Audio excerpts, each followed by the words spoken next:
Okay. Good morning and a warm welcome to everyone joining us today for the Supply Chain Power Room series. So this series brings together thought leaders to discuss current challenges and technology solutions that can help improve supply chain execution and drive business growth. So we'll explore how enterprises are rethinking their global supply chain models, assess opportunities for continued growth, and create strategies to be ready for an unpredictable future, right? So my name is Narayan, and I'll be moderating the session today. Our esteemed panel includes Professor Ravi Anupundi and Suresh Bharadwaj.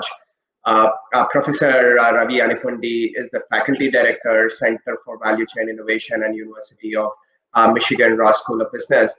His teaching and research interests include supply chain management, sales and operation planning, strategic sourcing, sustainability, healthcare delivery, and market operation interfaces. Professor Ravi, while pursuing his academic interests, has also worked with several companies such as Chrysler, Boeing, Dell, Walmart, to name a few, on supply chain related projects.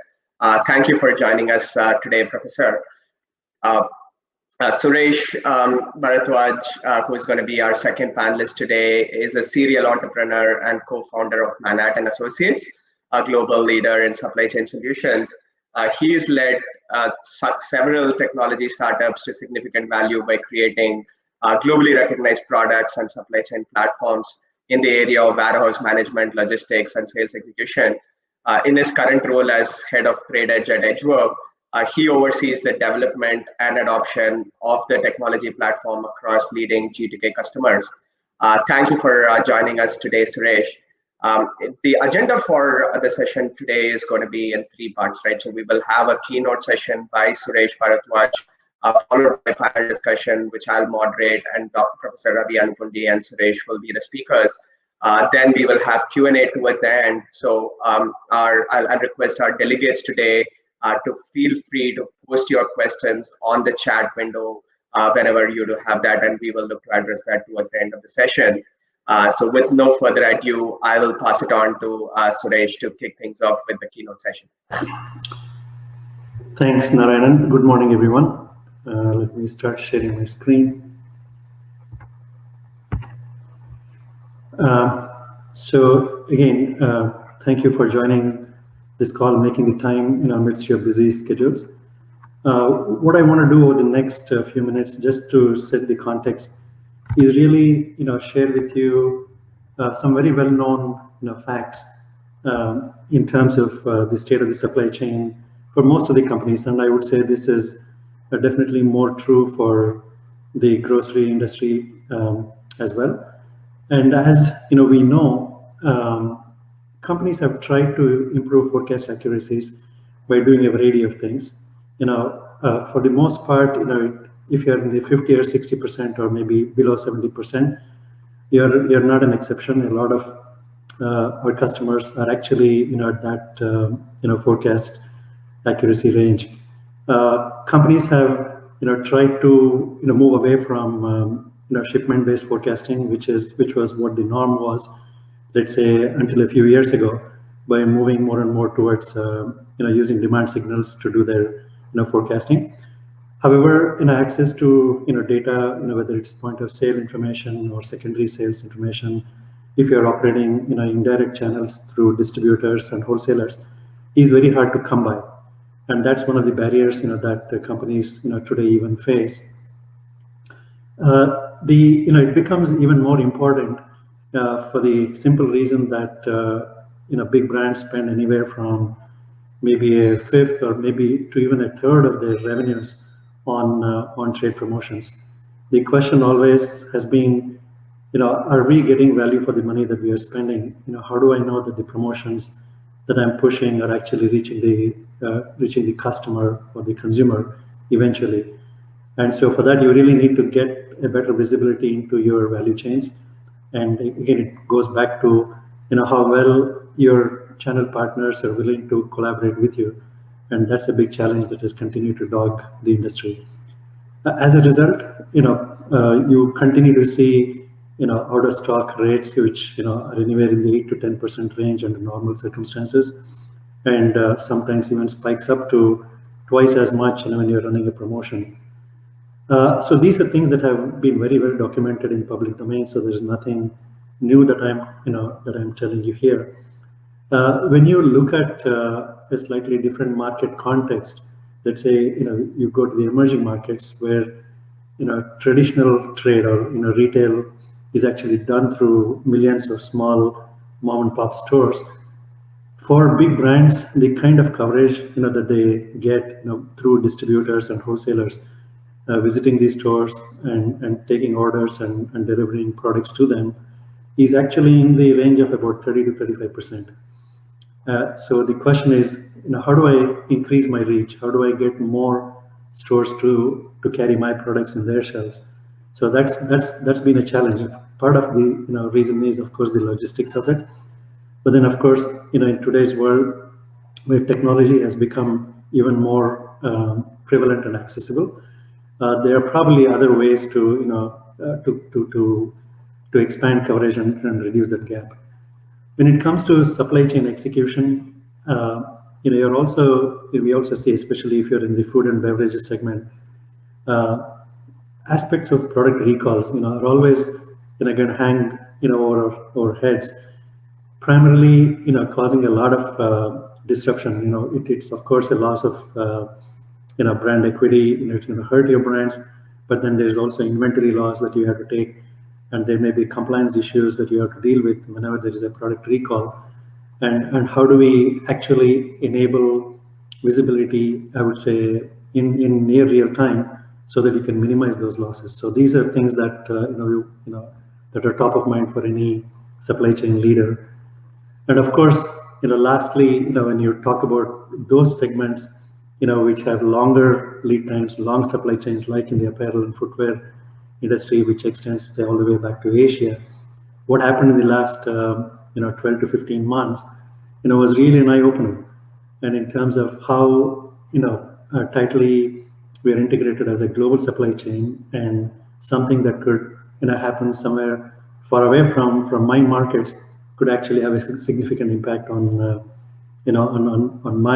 on my business plans. Suresh, I'm sorry to interject. I don't know if you're sharing your screen. Oh, we can't see anything. I'm sorry.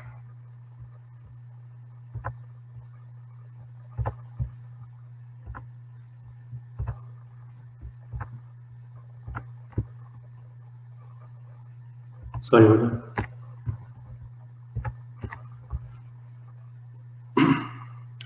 Hope you can see this now. Yes, Suresh, we can see your screen now. Thank you. Thank you. So, so essentially, these are well-known facts. And so what has changed? What is new? What is it that we are looking at here? I don't have to say that, tell you that in the last, 12 to 15 months, with the pandemic, we have seen a kind of transformation that, we were not expecting to happen, say, at least in the next 3 to 5 years. One thing, of course, is how e-commerce has become the norm. With most of us, locked, in our homes, working from homes, or with the stores closed. Of course, things are coming back to normal, lately. But e-commerce adoption has actually reached the levels that were expected only in 2024 or 2025. We have already reached those levels today. And second, there was always a trend, in the last 10 years or so, where the new products that were introduced in the market has gone up at least an order of magnitude, if not more. And a lot of this is actually coming from smaller startups, who are introducing new flavors, new colors, new designs, new styles, whatever it may be. And that's actually giving the well-established brands, something to actually start taking note of, right? And that is, those are two trends that have actually, accentuated some of the disruption that happened in the last, last 12 to 18 months. What do I mean by that? While we thought, we had a good, grip on demand signals coming from demand aggregation points like, stores and warehouses, at whatever level, you're going to get your channel partners to collaborate with you. Suddenly, with the demand signals coming from, with people sitting home and ordering online, those demand signals suddenly started getting even more fragmented than they were ever before. That means now I need to predict where the demand is going to come from, and now we are talking about home addresses and maybe what's the best fulfillment location for this zip code would be, and how do I position my inventory to service this area. It's not easy to figure that out, right? While all of this was happening, supply chains have continued to remain complex. We have always had a hierarchical way of working. Whether it is from the company to the factory to the co-manufacturer, or back to your factory warehouse and down to your retailer warehouse and store. It's a very hierarchical way of working. So that continued, and that actually made things worse. Because you had only one place that you would go to if you're running out of stock, which was the case that we saw in certain product categories last year, paper products and other similar products, completely flying out of the shelves, and you had no other alternate sources of supply, right? And therefore, suddenly the word resilience started, taking over efficiency as the main buzzword in this industry. People suddenly started thinking about, hey, a little bit more extra cost is okay in the supply chain, but I don't want to be in a situation that I am, right now, because what good is efficiency if I don't have product to sell? So these are things that have been there for a while, but it kind of took the front row, in these last 12 to 18 months. And so what is it that we can do going forward? We are saying, hey, look, you already work in networks, whether it's on the supply side or on the demand side, but then it has now become ever more critical for you to connect the dots and see, how can I, visualize my network, end to end? How can I digitize a lot of the interactions that happen, on this network? How do I make, information flow seamless, from my demand side all the way to my suppliers, so that we drive this collaboration to a level that we have never seen before. So what does that mean? I'm now looking at saying, hey, can I bring technology, to actually play a role here, where I don't need to be connected just one up and one down, which is what I'm typically doing. Whether it is my retail customer or my distributor on the demand side, or my tier one supplier on the supply side. That's where most of my current interactions are limited to. But it's now become even more imperative for me to know who my supplier is. So going back into the depths of tier 2 or tier 3 if you're working with multi-tier suppliers. And similarly, on the demand side, it's not enough if you know who your distributor is, but then who the end customer is. So you really need to know that. Now, while a lot of that disintermediation may not be possible from a physical goods point of view, at least from an information flow perspective, you should be able to drive a lot of that disintermediation. And that is what we are trying to see, could be a potential first step in creating a foundation for new ways of working. So this could mean, bringing your, 3PLs, even your financial institutions, because they're also interested in how well, you're doing as a company, before they extend credit, right? So this is a peer-to-peer network in concept. By definition, we expect this to be non-hierarchical. Of course, the full control will be with you as a company as to who you want to be, part of this network and what kind of interactions, different parties can have and so on. So a lot of that would still be under your control. But then this could, suddenly open up opportunities that you've not seen before in terms of reaching out, to your end customers, getting feedback on your new product introductions, etc. Things that you've not done before.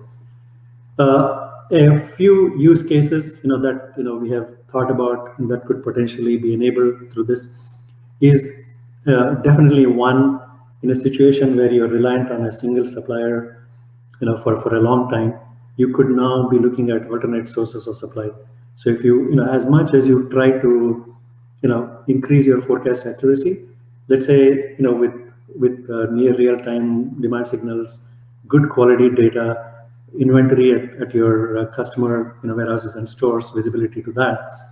Even if you're able to get it up from 70 to 85% or even closer to 90%, which is very hard, you're still going to see a gap. And how do we bridge that gap? Our thinking, the idea here is, look, where you cannot position inventory where you think the demand is going to come from, you should be able to orchestrate orders to where the inventory is. So it's kind of taking the flip side of that story and saying, how do I maximize my fulfillment rates by taking the orders to where the inventory is and do it in an efficient manner, right? That's one thing. The other thing that you could do, if you're a big brand, most of the brand sites are for information purpose only. And so when it's interesting that when a consumer goes there for product information and then wants to buy, he or she is actually directed to a retailer site to go to make the purchase.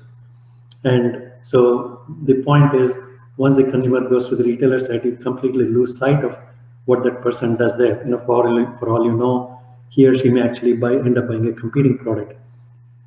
And a lot of this is happening because today, big companies, manufacturers, don't have the supply chain or their warehouses designed for individual, shipments at broken down into individual packs and to be able to ship to home addresses, consumer addresses. But that's all changing.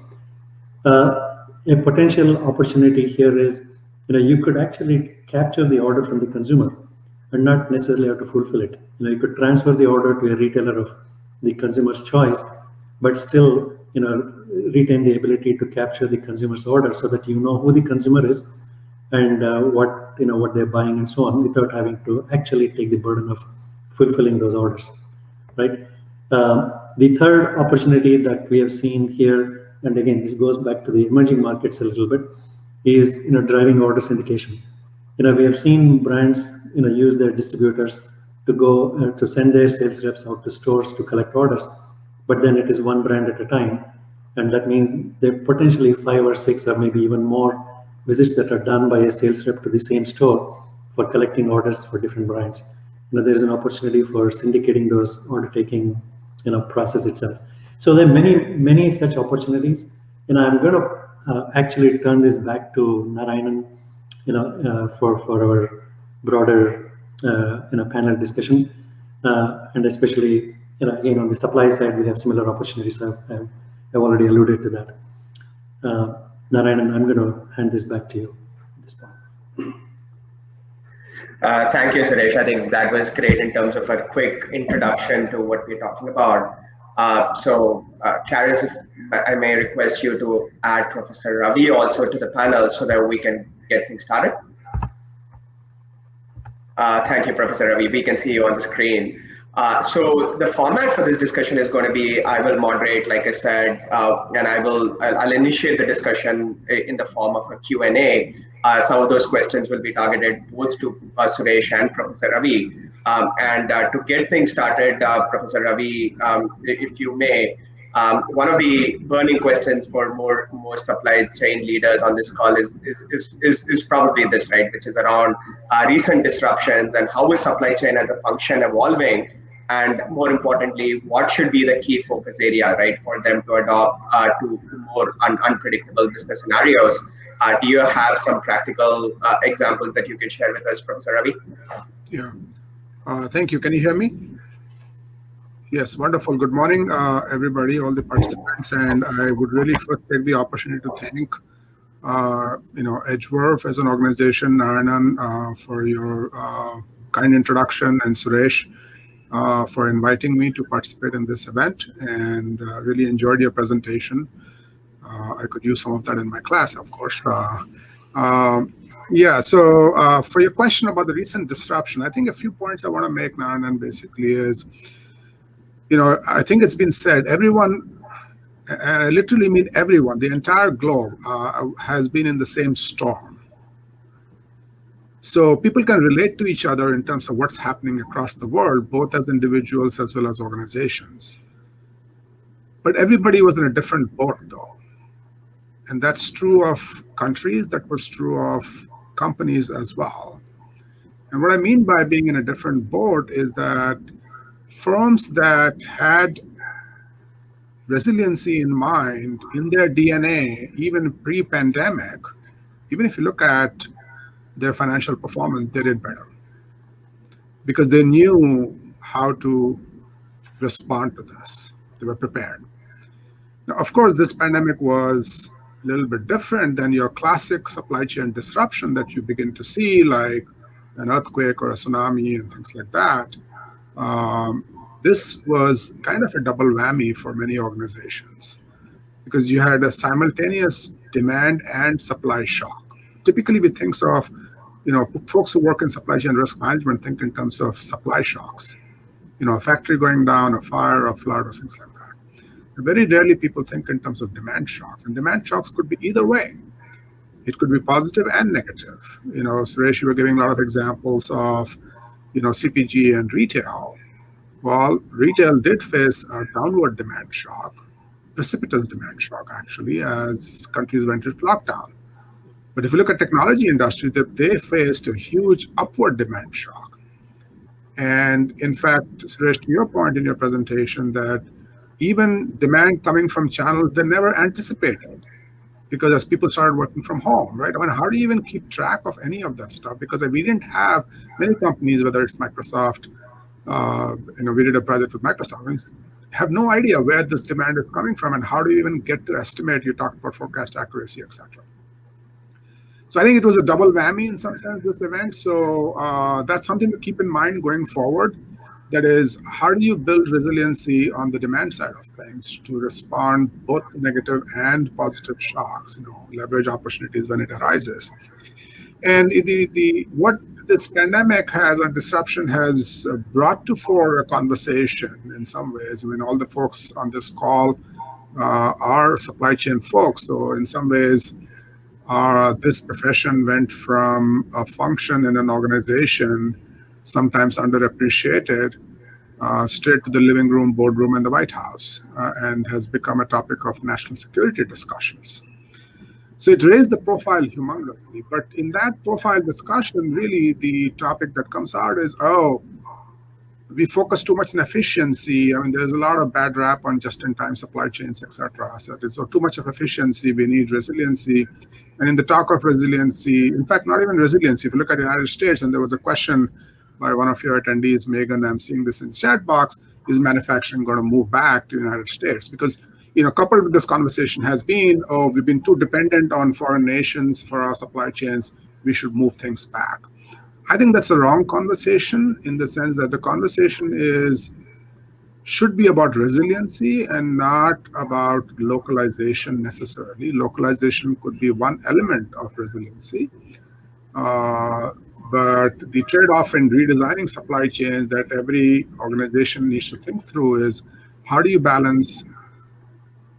People talk about efficiency and resiliency. I would rather talk about efficiency and responsiveness as two capabilities on a foundation of resiliency.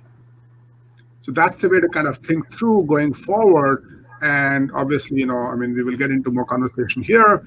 Lots of opportunities with the digitization that could enable some of this stuff. So that would be my response, Narayan. Yeah. Thank you, Professor Ravi. And Suresh, is there anything you would like to add to that? I think if there is anything that we have experienced is the real-time nature of visibility that has come to the fore. Meaning, companies used to be that if you knew what happened last week, in your channels, that was good enough, and we thought we were moving the needle to say, let's try to get it to day -1 or day -2 in terms of how your sales are performing through your channels and so on.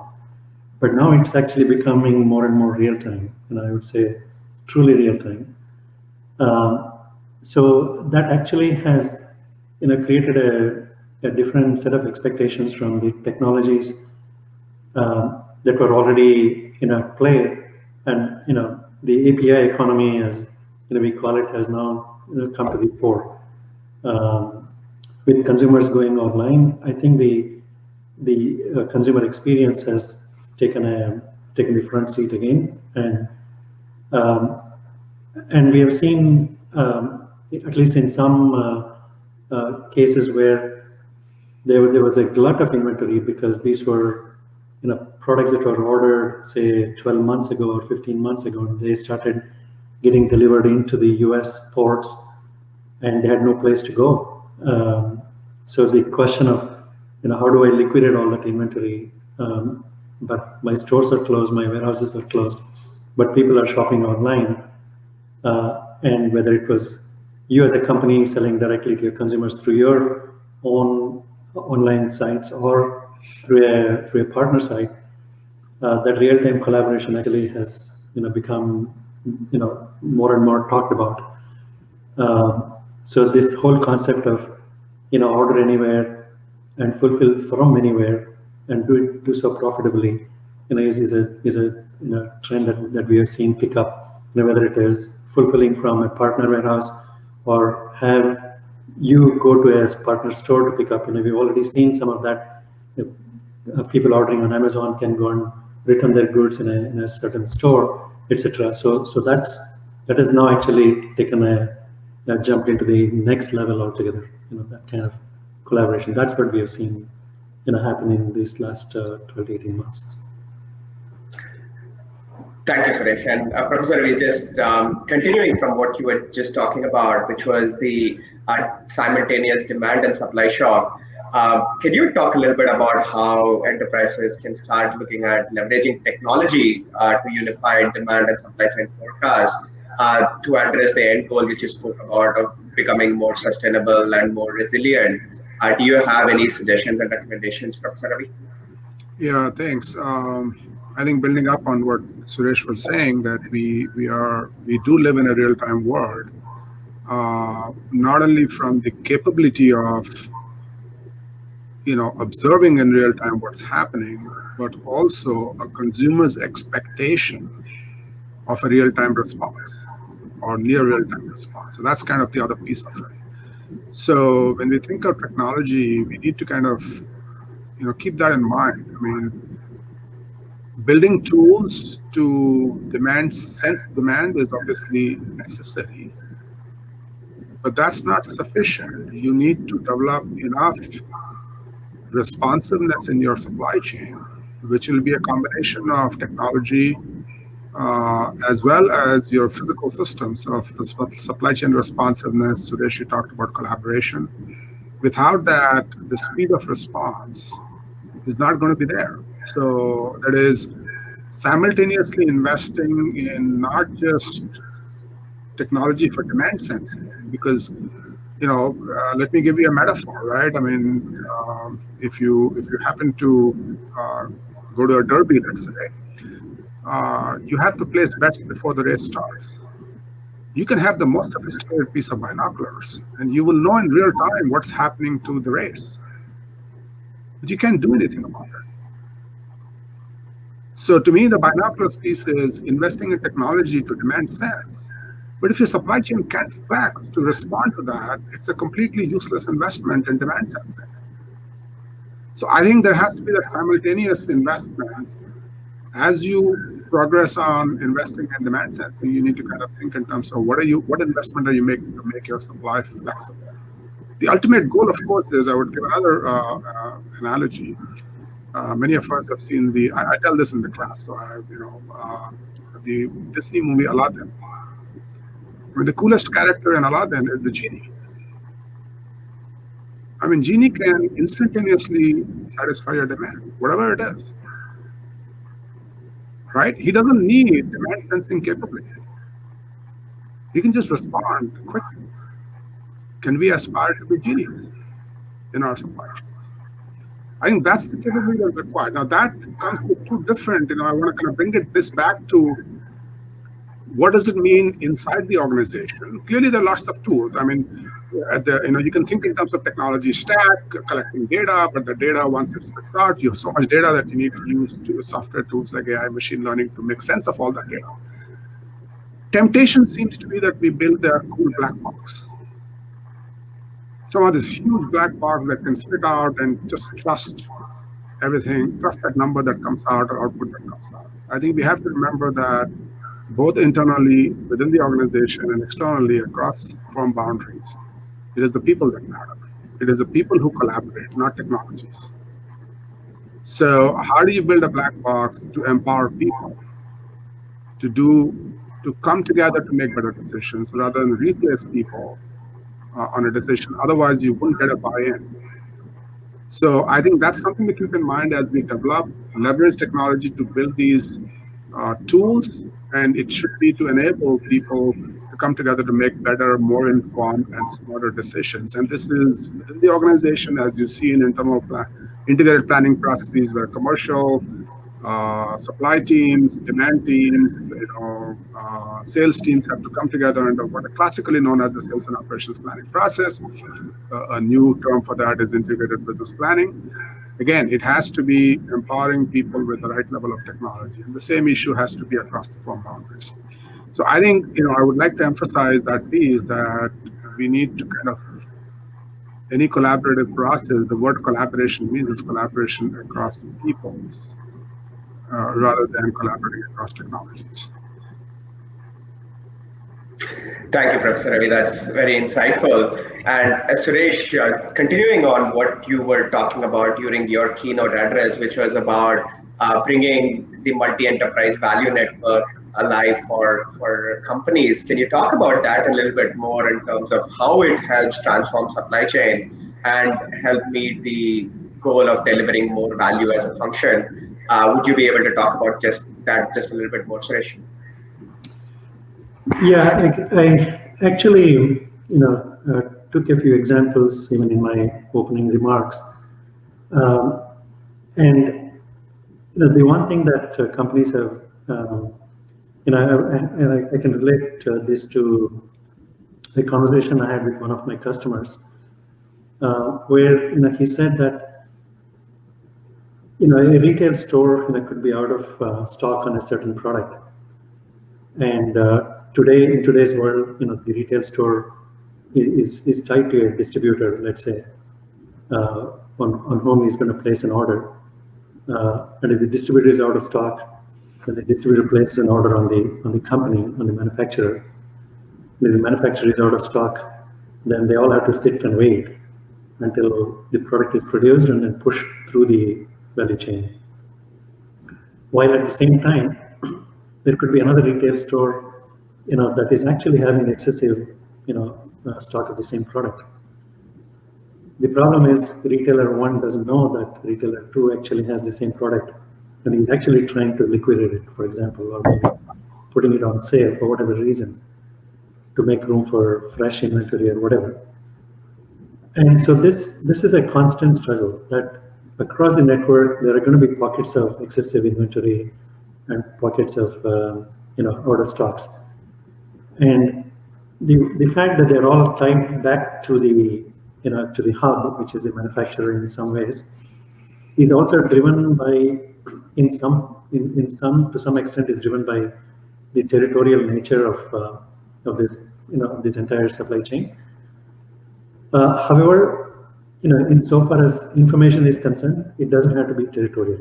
I know the logistics constraints that have driven the territorial boundaries on who can service who and who should place an order on who and so on. But as you go up the value chain, the higher you go up, you should have a much better, I would say, bird's eye view of what's happening across the network, and that goes beyond your direct partners. And if you can then extend that to say, look, if I can connect you all up in a many-to-many configuration, while today it is a many-to-one configuration, and how much of that, what information you want to share with other, peers or partners is really up to you. Nobody is forcing you to share more than what you want to share. Whether it's exposing your inventory or exposing your prices or whatever. There's absolutely no compulsion. This whole thing is a voluntary, proposition here. Then suddenly, you will start seeing, opportunities to balance out those inventories across the network, and you could actually start looking at creating opportunities for peer-to-peer fulfillment, right? We have talked about this in other contexts like Uberizing fulfillment. You have a need, you publish your need, to this network, and there may be others who are actually, having excessive of a certain product or service or whatever, and they want to service the need. And this is happening, predominantly started in the transport sector with, really Uber doing that. And then it is happening in food services, delivery business. And now we're saying that same thing could actually happen in retail CPG world as well. So this is one example that I can take to illustrate, how a network could actually come together and start maximizing fulfillment rates without creating dependency on a single entity to actually take care of such demand. So I think it is, that's the example that I would like to leave. Thank you, Suresh. And Professor Ravi, a quick continuation to the previous topic we were discussing, which is the one about people complementing technology and how supply chain leaders should be thinking about it as two in a box. In terms of the technology itself, Professor Ravi, most of the leading companies have made significant investment in legacy systems or ERP systems. And digital transformation is often overused word, if I may.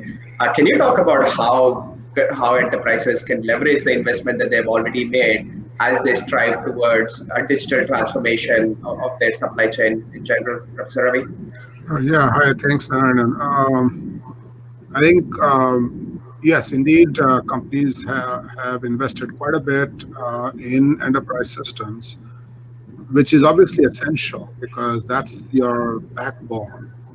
But often enterprise systems, I'm sure your companies have gone through the experience. It's not a pleasant experience. And part of that is just the nature of the beast it is. Long design cycles, everything gets locked in, etc. But it doesn't necessarily, it's okay if you think in terms of technology stack, it's an essential piece at the lower level of the stack. But the question then becomes in digital transformation, what do you build on top of that? And that has to first recognize, as Suresh, in your presentation, you basically said, businesses are dynamic. The environment is dynamic. It keeps changing. So enterprise systems are not necessarily designed to flex accordingly, which means we need to have a layer or two on top of that. And the closest one could think about in some ways is because the business demands flexibility and agility to respond. And when you talk about this multi-enterprise networks, I don't see them. It's a great point, but it's not a static network. It is constantly evolving network. My partner today might be not be my partner tomorrow or something like that. And the decisions I make, the customer value proposition may change because it's just so dynamic. Do we have systems that allow us to build things on the fly and customize things? So the closest I can think about is more the analogy, not with enterprise systems, which is essential to build on top of that workflow. Right? Workflow has a term that's been used before, and I don't see it being used as much. But even I'll push that one step further, call it dynamic workflow systems. So if you can think in terms of dynamic workflow systems, which is really focused in terms of not from a technology angle, which is typically what happens when we think about enterprise systems building, which is the paradigm is designed to build something, a technology installation, but designed for use. Think about what is the use case, that the users, business users, etc., need. What processes are you trying to activate? Can I have a workflow system that can quickly pull that together and say, here's the process that I want to activate, and how do I do that? So that transition has to happen. And there are technologies that new technologies are making that possible, to be able to quickly configure those workflows and workflows within firm, but also, as you pointed out, multi-enterprise workflows kind of thing. And in that multi-enterprise workflow, and Suresh made a very important point, that for companies to come together and have the comfort to collaborate, you're not expecting them to open their kimono and say, show me everything. No. And it has to be based on what is the use case, what do you need to know, so that together we can collaborate and deliver some value. What is the minimal set of information you need from me? What is the minimal set of information I can give to you? And let's figure out a way to configure this stuff. So I think what I would basically say then is the architecture has to be, the closest I can come to is like a Lego-like architecture, like building blocks, and you can make very complex systems using Legos, right? So kind of think in terms of technology architecture like that, that is designed for use case rather than designed for build case.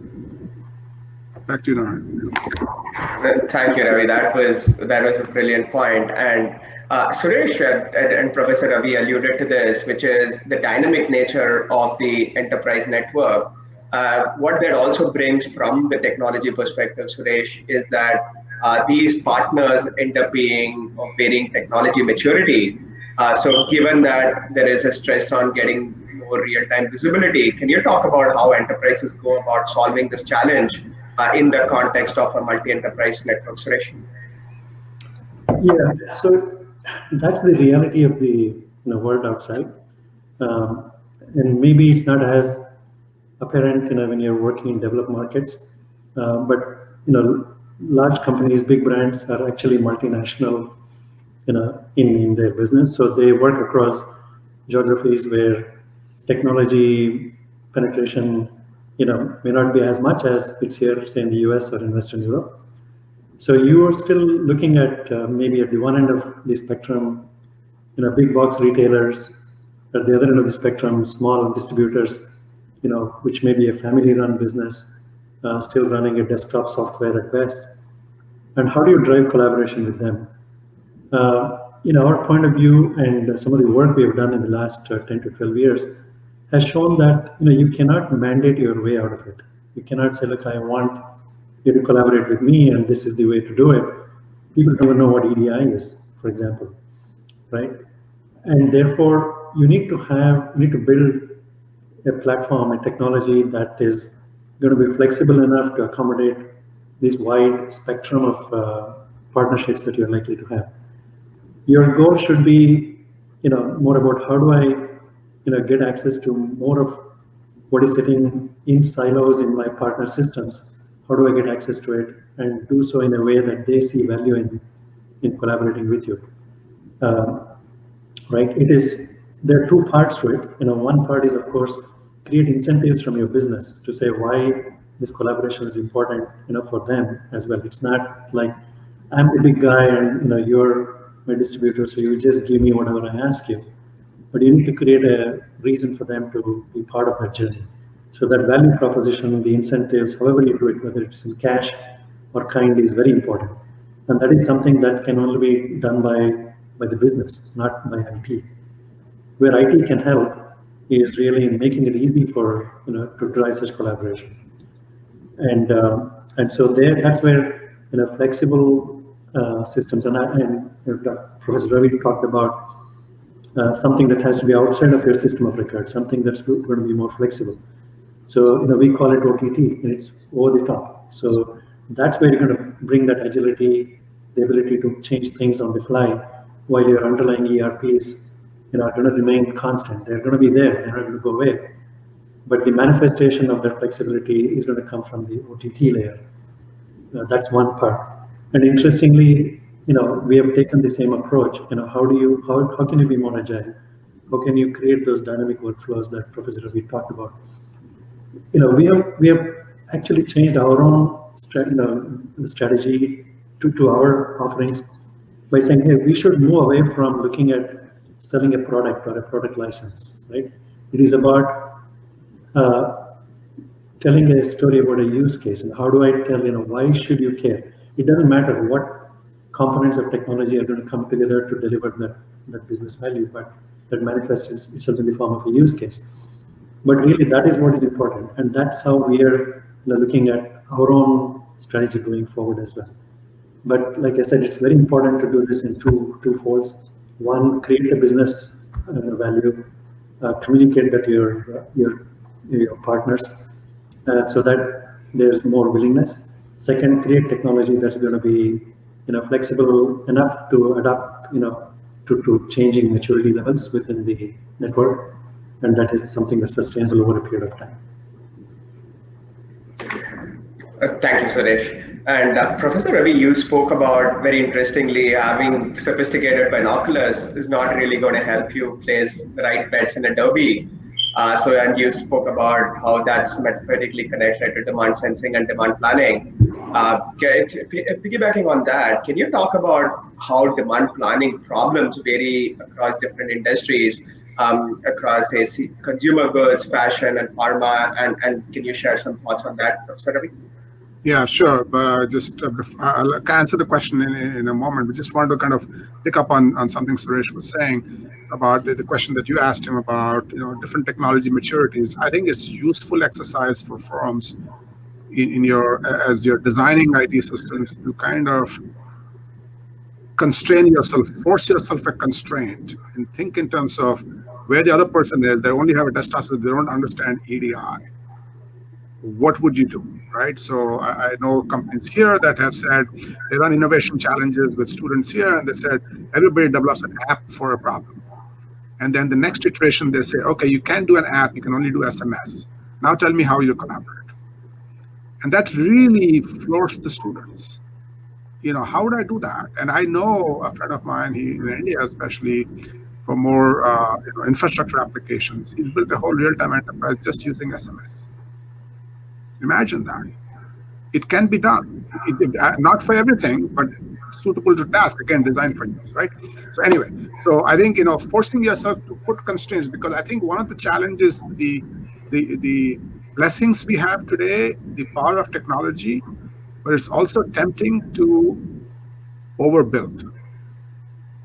And in that overbuilding, we create a level of complexity that prevents the kind of collaboration across maturity levels you're talking about, right?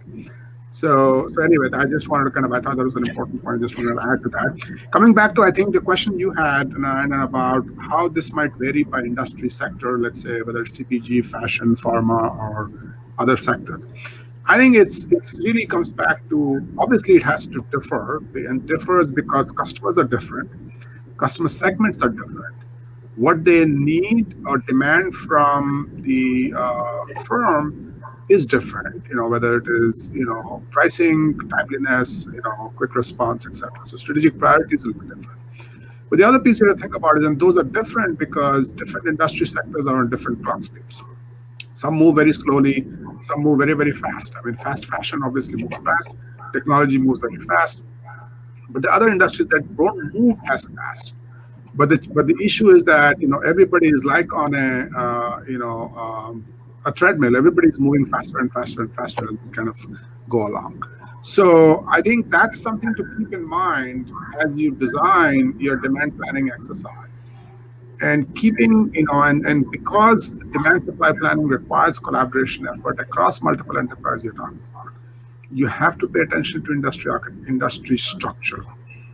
How much leverage you have to drive collaboration versus how much somebody else will drive collaboration. That industry structure would matter. Who will come to the table to partner with you, right? And who may not, and what kind of nudging may be required.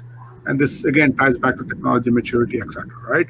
So I think that's and when you talk about across firm multi-enterprise collaboration, it has to be based on developing trust. Very early on, there was some comment about the fear of disintermediation. That's a real fear, right? But how do you convert that into a trust-based relationship? Because firms exist because they're adding value. And as long as they're adding value, information should not be necessarily disintermediating value addition. So that's something to keep in mind, and using that as an anchor point to develop trust. So that's what I would say, and how that works across industries will be different. I mean, if you look at the CPG industry structure, is very different. If you look at the pharma industry structure, it's very different in terms of how different actors. You have manufacturers, but you have 3 distributors that control 85% of all product movement across the country. This is the United States. I mean, you don't have that structure in CPG. You have big manufacturers and big retailers. So that's a whole different structure. So the nature of collaboration, demand planning that you can achieve will be very different in each of these industry sectors. But so understanding that, and instead of just copying what a best practice in industry A is into industry B, that kind of lessons may not necessarily transfer easily. Thank you, Professor Ravi. And we have a question from the audience, so which I think is very pertinent to the conversation we're having right now. So I will throw it to both Suresh and Professor Ravi. And the question reads, what is the effective method to mitigate the customer delivery when demand is uncertain and supplier lead time is high, right? So it's talking about customer delivery lead time and the supplier lead time. Suresh, do you want to take a stab at it before I hand it to Professor Ravi? Sure. I think this is part of what I was alluding to earlier on. Knowing what is where and knowing that in real time, I think becomes a key enabler for straddling this situation of you don't know where the demand is going to come from, and you think it's going to take a long time for your suppliers to get the product to you. But at any point in time, there is, assuming that this is a well-established product and it's there in the network, the whole idea of getting that visibility in real time and therefore be able to orchestrate such demand to where the supply may be. Again, it depends on the urgency of fulfilling the demand. If there is a way that the buyer, the customer in this case, says, look, I do have flexibility in when I can receive such products. You have more options versus there is always a give and take here. At what cost do you want to have the product delivered to you? If it is next day delivery versus 3 days or a week or whatever, there's obviously different price points in terms of logistics costs associated with delivering such products. But the whole idea of multi-enterprise network and creating a inventory hub, this is not an inventory hub for your enterprise, but it's really extra enterprise, right? It is outside your enterprise because a lot of the data is actually sitting outside the enterprise.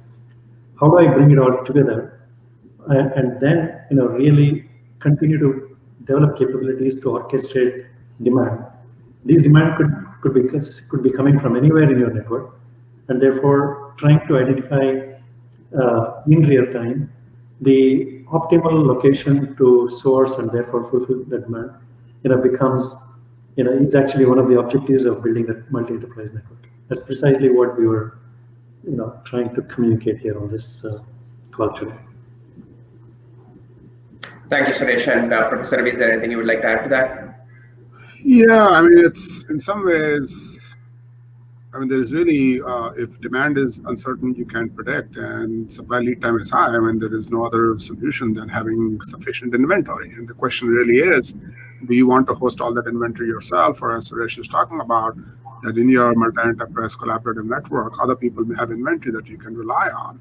And that's the partnership you need to build. But to build that, you need to have visibility, right? And so that's where the information comes in. So there is really, in some ways, this information and inventory, the two different ways you can respond to that. And that's a choice you have to make. What is the right level? And of course, you can always nudge the customer to receive something else. I remember this was almost, all this sounds deja vu. The days when Dell used to only assemble their own computers. I remember when I moved to Ann Arbor almost 20 years ago, we ordered a desktop, and you could go configure your Dell system on Dell.com. And we ordered something that it was supposed to come, they said expected delivery date after Christmas. And I really wanted to have it before Christmas.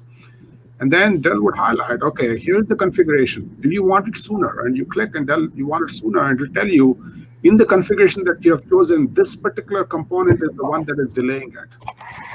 So if you substitute that component with a different component, your delivery time changes. Do you have that kind of visibility not only downstream, upstream? So if this is obviously build product rather than already pre-built products. So I think having that so you can actually shape customer expectations is also important, right? As Suresh pointed out. So I think that's what I would say. It doesn't sound rocket science, but it takes some effort to build that. Thank you, Professor Ravi, and especially you summarized it beautifully by saying it's inventory or information. I think that would be a good takeaway from that. I would add And one more thing to that. I think this sure, in multi-enterprise networks, there is actually, we've talked about in our research called IQ, actually. There is information, inventory, and incentives. Whenever you have multi-enterprise networks, the question somebody will ask is, oh, I have the inventory and you have the customer, what's in it for me? If you don't address the incentive question, you're not going to get that collaboration. So it is the IQ, the inventory, information, and incentives. And there are lots of good examples in the auto distribution, auto dealership networks. When you go to your local dealer and you have a particular car in mind, they don't have it. What would they do? Well, one option is that dealer will sell you what they have because they want to keep you as a customer. Or that same car is available at the other dealer, then they can do a dealer swap. Well, if they do a dealer swap, what's in it for this dealer? So there is information, there is incentives, but there's also incentive has to be built in about what's in it for me if I satisfy your demand. Who owns the customer? Who owns the inventory? I mean, that's a critical question you have to answer. wonderful, Professor Ravi. And this is probably our last question for the session today. Another question from the audience, which is around how should one plan for the recovery with so many unknowns and additional complexities which have been exposed recently during the pandemic. Suresh, do you want to start by responding to that?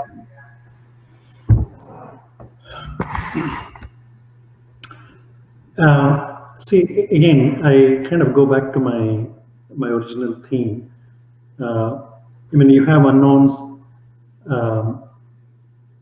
It could be, if it is a demand side unknown, there's only so much we can do because we don't know who is sitting there at their, on their phones or in front of their laptop trying to order the next, item. You'll never be able to predict that, right? The best you can do is to know where your inventory locations are, what they carry, etc. today, and have a plan. Have whether it's an algorithm, whether it's AI, ML, or rules based or whatever it may be, to be able to react. And that goes back to what Professor Ravi said. It's one thing to have visibility, but then it's another thing to be able to respond to that. That responsiveness is what's ultimately going to carry the day. We talked so much about insights to actions or actionable insights, in our lingo, but then that action part is mostly missing in many of our narratives. So the point is, it should become I would say, a feedback loop. Stopping at insights and then expecting someone else to take the action on those insights. And these are silos we are talking about within the organization as well. Why can that insight not be translated to an order, for example? If it means I have to place a replenishment order on my supplier because I see something on my demand side that I was not anticipating.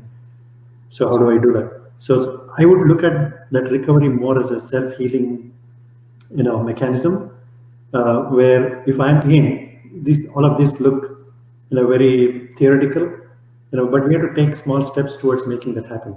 AI ML is good, but then we cannot say that someone else is processing the data, they got the insights, and the outputs from the algorithms were explainable, which is a very big task. The output the AI ML routine can give you something, but how do you actually explain it? Explainability becomes a big deal, and then you're convinced, you trust the outcome of that. You really need to take that next step of taking action on that, right? And I'm saying all of that needs to be automated. And that's the only way you can recover.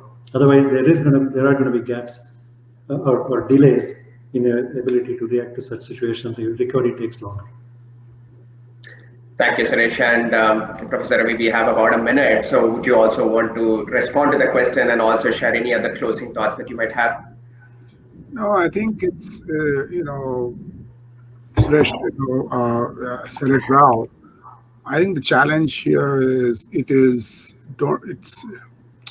trap becomes is that complexity leads to paralysis in some ways in an organization. There's just too many things going on. How do I make sense of all this stuff?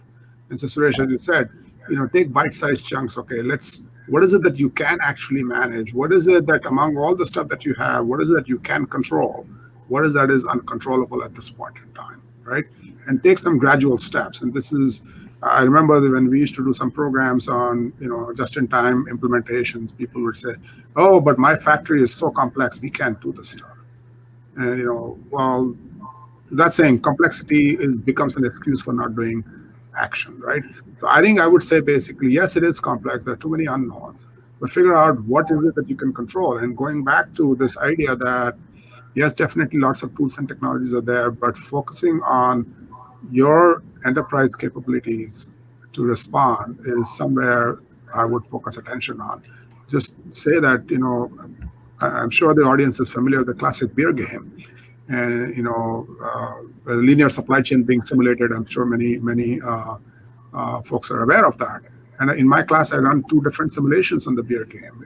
Experiment. In one case, I give point of sale broadcast to everybody, customer broadcast to retailer, distributor, wholesaler, and manufacturer. In the other case, I don't give broadcast, but I shorten the lead times.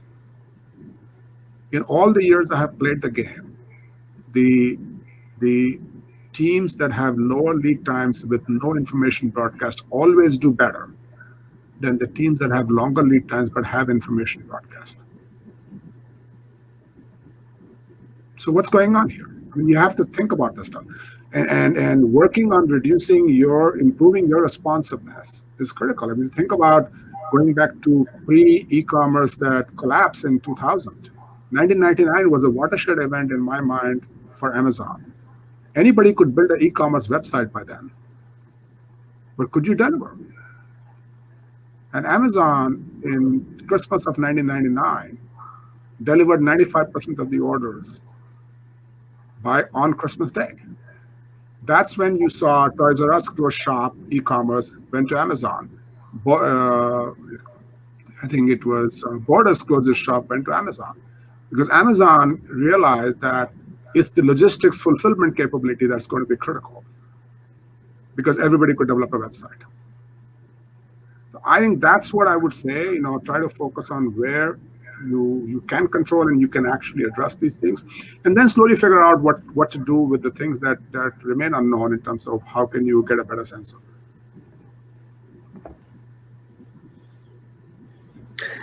Thank you, Professor Ravi, and thank you, Suresh. I had a lot of fun hosting this session today and moderating it, and I hope all the participants did as well. Suresh, do you have any other closing thoughts before we end the session today? I just want to say that whatever we discussed in terms of multi-enterprise networks doesn't mean that you need to throw away what you have. Like I said earlier, you need to build on top of it. These networks, by virtue of being agile and nimble, unlike systems of record, changing a system of record is hard. There's no question about it, and that is why we're looking at these as over the top, and really bringing your partners together, leveraging, and it's really trying to create a level playing field in terms of information exchange, regardless of what the technology maturity may be, is really what this is all about. And so I would like to leave the audience thinking about that and how can they actually bring these things together, right? And that's the challenge that we are trying to address here at AgeWorld, working across global customers, across different regions. Wonderful. Thank you, Suresh. Thank you, Professor Ravi, and thank you everyone who took the time to join us today. So we will look forward to meeting you again in the next round of a similar Power Room series workshop. So again, thank you very much, and look forward to seeing you again soon. Take care. Thank you. Thank you.